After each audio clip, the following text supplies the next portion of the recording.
Good morning, afternoon, Trey, wherever you are. I think you're in the same time zone as me today. You're not in some kind of odd or strange place today, are you?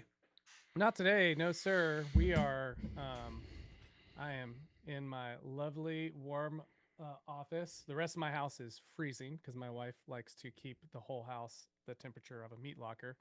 Um but yeah, I'm here and I am ready for 2025 to be over.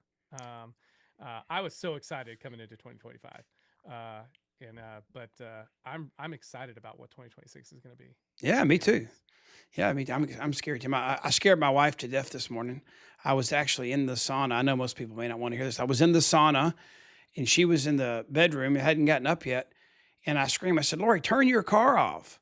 So we have this new crazy $100,000 car and it's cranking itself up now in the middle of the night, which means it's putting exhaust fumes into the house. It's just like randomly turning itself on, cranking. So, I mean, like That's crazy. crazy. Yeah. But that's all behind us. My wife's calmed down. So I'm ready to talk about next year. Yeah. So Kurt, we're not going to get into a planning thing. We talk about that a lot of just Yep. like goal setting and everything like that. But my question is like, how are you thinking about 2026 as a way of like building momentum? One of the things that we've been doing over the total year was this idea of best year ever, Hmm. and we really wanted people to think about how is it that they can create momentum in their life, in their business, to win big in 2025. And I think there's a lot of people who have been a part of that have been working through that with us, Yep. but it doesn't end at the end of the year. And that's kind of my feeling right now is while 2025 was a good year, I feel like that, and I'm talking to other people in my field, it feels like there's just a snowball. And usually at the end of the year, it feels like it kind of stops a minute and everyone takes a breath. But oh my gosh, I feel like that right now, the snowball is just building and building and building. And so usually at this time of year, I'm like, I need to refocus and like kind of kick up some momentum. I feel like right now I need to be like, how do I not just like let this thing go? You know, because I think that there's a lot of momentum happening right now. I don't know if you feel the same. No, I do, and I guess I feel the momentum. I feel the word for me right now. I haven't picked my word for the new year. I feel like it's abundance because I feel like so many lived in a scarcity mindset last year, which is going to free up so many people and create that snowball of momentum you're talking about. But I wondered, do you wonder this too of doing the best year ever last year? It's interesting to me to see how some people plugged in. They started with us and they walked through the entire journey with us, and some of them hit amazing targets and goals, but every one of them grew and they're a better person because they plugged in and they strive for something that was made them stretch a little bit. Everybody didn't hit it, but what if they hadn't stretched it at all? Where would they be? But I guess my observation is, why do some people start so well, but there's a high percentage of them that don't finish strong? Sure. Some of it is understanding what the purpose of goal setting is, right? Like for me, the my one of my favorite people around goal setting, his name's Michael Hyatt, and he talks about the power of a written down goal. Oftentimes when we don't write our goals down, uh, then it's easy to lose focus. So like for example, every year I kind of write out my goals, I come up with my word of the year and all of that. And here's the deal. One of my things, my practices was about friendship this past year, and I didn't achieve some of my things. But Hmm. I'm comfortable with that because I did make progress. I had the opportunity to read an amazing book called "The Friendship of in the Age of Loneliness." I learned a lot about friendship this year. I would have never done that if I didn't write it down and hold myself accountable. Yep. Um, I'm glad you pulled that book up because that's one of my big things. Is I don't know how many of you on here. You can pat yourself on the back and say I'm a great multitasker, or you can also say I'm not good at focusing in anything. But both those things are actually the same statement. So if you're a great multitasker, then you may not be good at focusing on anything. And so what I learned myself, I've always known leaders are readers and readers are leaders, and that I need to have a full tank in order to pour into others. But I thought I was doing that with Audible and podcast and I'd be digging a ditch at the farm or riding on the tractor or in the sauna playing pickleball on the golf course, walking with a heavy vest, doing something where I was preoccupied with one task, thinking I was taking in everything I was listening to on the other. And as you pulled up your amazing sheet, it's so organized and it's graphically beautiful, just like I would expect from you. I mean, mine's chicken scratch, but I have made a commitment this year. I want to read 70 books, 70, Wow. and that listening to them doesn't count. I want to physically read with a highlighter in my hand 70 books. And I don't know if you can see this. I'm going to switch my camera just for a second and see if you all can see what I want to show you here. Here we go. I guess it's not going to work. I thought I could switch cameras on you, but maybe I can't. Anyway, it's okay. Over here off to the side, I'll just grab them.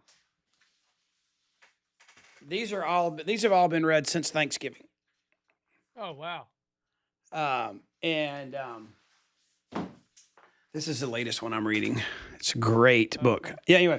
Anyway, I think that And would if be you, so just in case if you're listening to this, he's reading a book called "Why We Get Sick." yeah. It's by Dr. Benjamin Bickman. It's amazing. It's about metabolic and insulin studies that have been done. Not insulin with diabetes, but insulin as a hormone in the body. And but it's crazy. I'm getting certified to be a coach in those areas. Not because I'm going to coach, because I want knowledge to help other people and myself. But Well, wait a minute. Why are you doing that? why am I doing what? Which part of that? Why are you getting certified? I think we're going to talk about this in a later episode because I think you had mentioned it to me. But like, what's kind of what is kind of stirring for you? Why? I mean, who Well, I goes mean, back to school when you're at your age, right? you're saying I'm old. I am. I'm old. I'm just Go ahead. That's okay. You can you've got criticize me. plenty of wisdom. Yeah.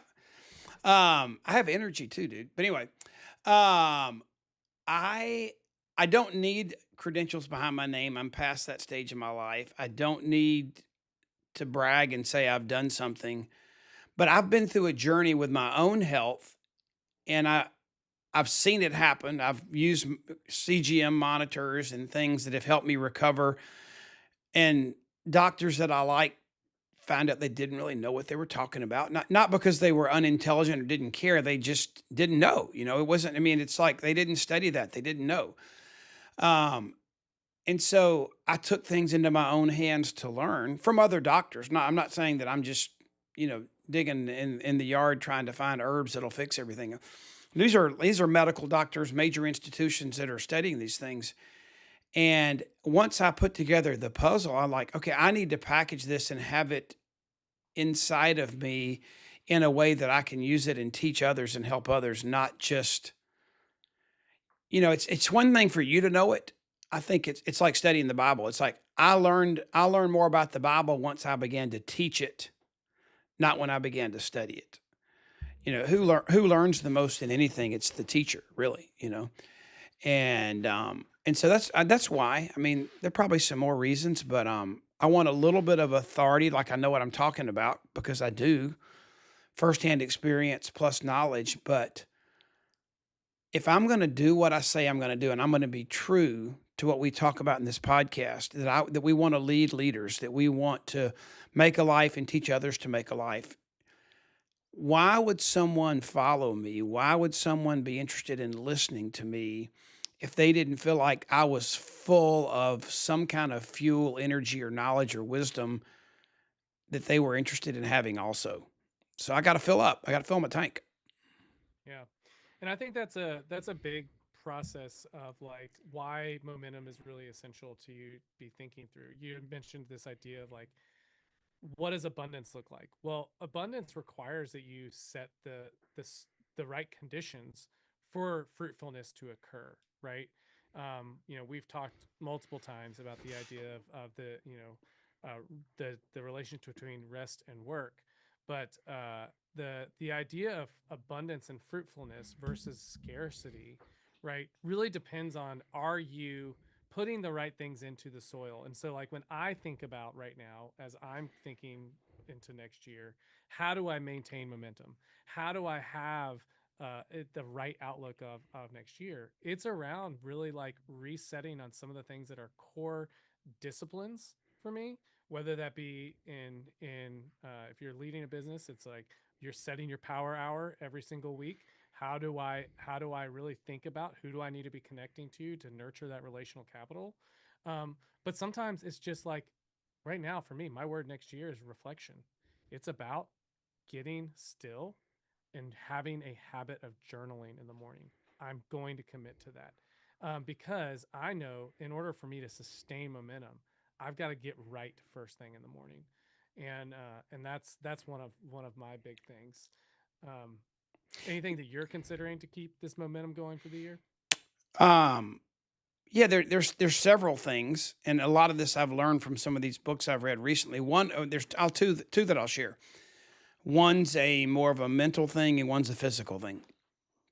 So I read a book called The Let Them Theory by Mel Robbins. Some of Mm, you may love Mel Robbins, some of you may not.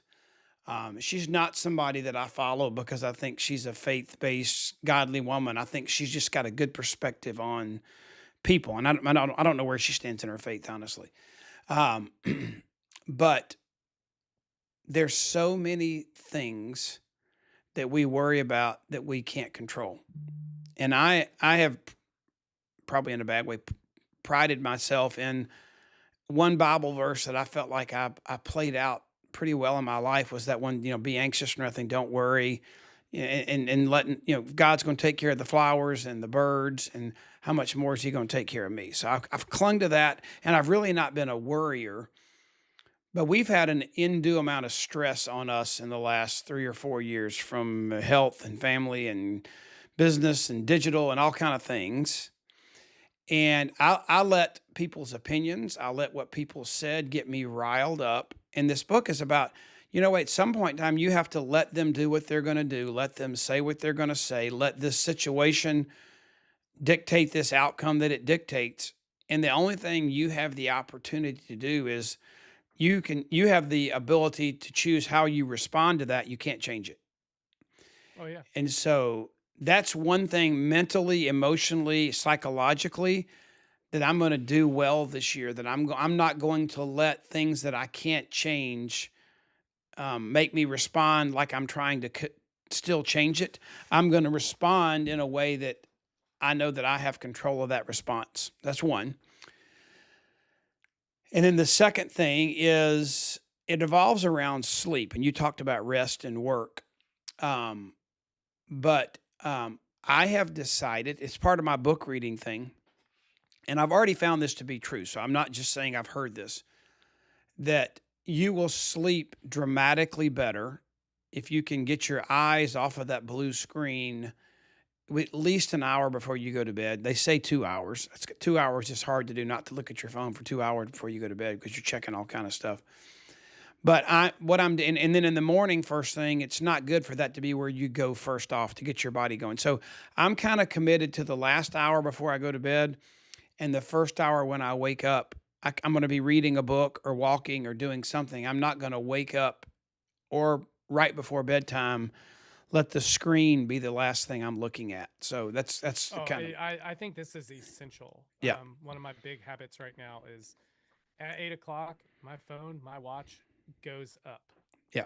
and it's in my bathroom and that's where it is. I've really wished that I could do red light therapy, not red light therapy, but red glasses. But unfortunately, there's not a really good solution for Yeah. people who wear glasses for red glasses.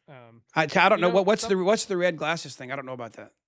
Yeah, so it's around eliminating any sort of Blue light. blue light, Okay. and to help you kind of like, because most of our lights Blue spectrum. emitting, Yeah. yeah, they're emitting more daylight type of things. Yeah. So it's to help you kind of reset there. Gotcha. You see people like Andrew Huberman, Rick Rubin, they oftentimes are wearing these things.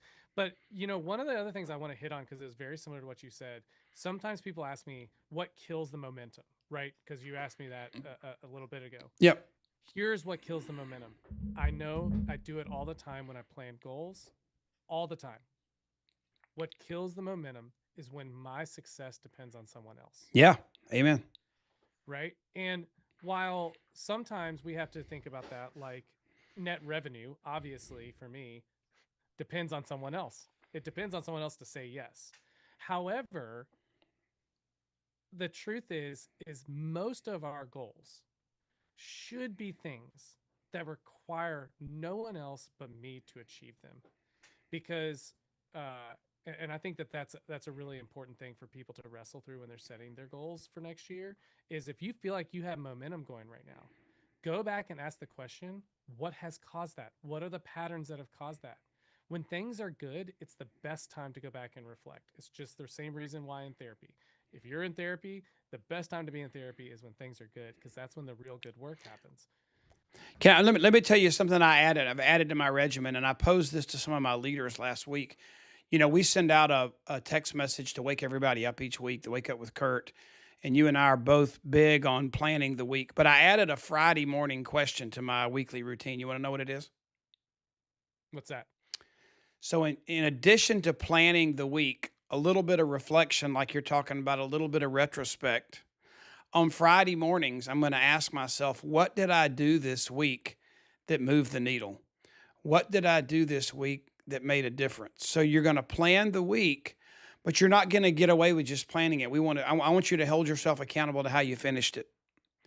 Oh yeah. And so on Friday mornings, I want you to sit down and ask yourself, what did I do this week that moved the needle in the direction I need it to go? Wow. That, and I know that you say that all the time, but I think uh I don't do that well enough. I'm such a planner that I get to the end of my week and I'm like, I just want to look at the next week, Yeah. right? But I think that that could be a really, really, really powerful hack for people. Kurt, there's another thing that you're going to be doing here in the next couple weeks, and starting at the beginning of the year. Yep. One of your books, I saw it in your stack, is this "Stand Firm, Act Like Men" by Joby Martin. I want to make sure that while we're closing here, that we have a minute to talk a little bit about that book and why you're excited, to share kind of what you're going to be doing at the beginning of this year. So,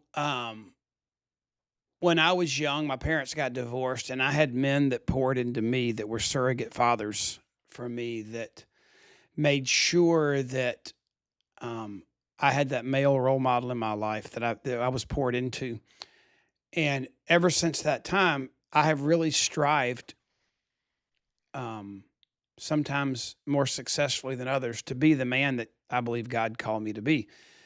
That's right. And I've read Purpose Driven Life, and I've read, all kind of books. Wild at Heart. Wild at Heart. I've read John Piper's books. I've read, what's the one, Experiencing God. A bunch of books. But this book that I just read, it might be the second best book I've ever read besides the Bible, in terms of helping me understand, what does the man that God's called me to be look like? And if I were to paraphrase that book, and it may have been a sentence in the book in the beginning, and maybe it's why it's sticking in my mind, but here's what I would say. That book says, become the man God designed you to be, not the man that the world, who can't tell you what a woman is, tries to tell men to be. And we don't want the world to define the man you're supposed to be. We want God to define that man. And so what we're going to do, I want you to read the book, get the book. I think I've given away 75 copies. I'm out, or if I wasn't out, I would send you one too. But you can grab one on Amazon. January the 18th. That's a Sunday evening at 8 p.m. We are going to do a Bible study. I've already designed the course, done the outline based on the book. It's 8 weeks, and we're going to go every Sunday night. We are going to be on Zoom. We will record them, but would really love for you to be there live. And I'm telling you, we're recording them for this reason. I don't want you to tell me you can't do it because you can't be there 100% of the 8 weeks. If you can be there for, 5 of the 8 for sure, and try to do 6 or 7 of the 8, and some of you will do 8 of the, I'll be there 8 of the 8. Some of you will be there, all of them. But dive in with us and commit, not to, hey, I joined Kurt's Bible study, or I read this book. No, commit that you're going to become in 2026 the man that God wants you to be. And we're just going to hold each other accountable to that. And I just want to encourage that, one of the things he talks about in the beginning of this book is like, hey, if you're particularly a woman that listens to this podcast, and you're like, man, I really want my husband to do this. Not to necessarily be like, hey, you need to go do this, but it's an invitation of saying, hey, listen, what would it look like? I want to help create space for you on Sunday nights to connect with some other men around a book that I think you would really like. And so I just want to encourage you that that's not just okay. I think it would be really, really awesome that if you're listening to this and you're like, man, that could be kind of a cool thing to do, that could be helpful. I think that I would really encourage that. And Trey, I'll say one thing, and we'll wrap up with this. If you want to do this, message me. You can go to Voxer text messaging, or if you want to respond here on Facebook or YouTube as in a comment, we'll find it. If you want to be a part of that, but I don't want you to feel like, hey, this is just Kurt's buddies that he's close with. No, invite your business team, their spouses, invite your Neighbor. your kids, your grandkids, your neighbor, anybody who is a man that wants to be the man God's called him to be. What a great thing for a young man that's a teenager in college to go ahead and set a mark on what that looks like, you know? So Yep. anybody's welcome. No, there's no limits, no cost except grab the book. Yep. All right, guys. Well, listen, this has been an amazing year. Kurt, I'm always blessed by our relationship and our friendship. And, Merry Christmas. I know that's 2 days from now, but Yes.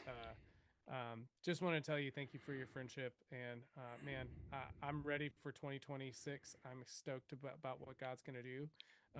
And we want you to know we're praying for everybody, Yep. right? Like Yep. we are praying for you. We're praying that God does, as he says in Ephesians, abundantly more And then than we we could can ask. ask or Yeah. imagine.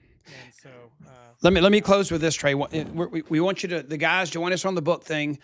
If you're looking for a way to just reset your new year and you want to join us in a community to be together and just take time and explore what it looks like to have a healthier year, no charge. We've got 60 health educators and professionals that are going to speak to us on a Facebook group. It's called the Wellness Reset. And if you want to message me about that too, I'll be happy to add you to that group so that you can be on a healthier journey with us in 2026. So God bless. Happy New Year. And happy birthday, Jesus, is what I say, you know? see you guys. See ya.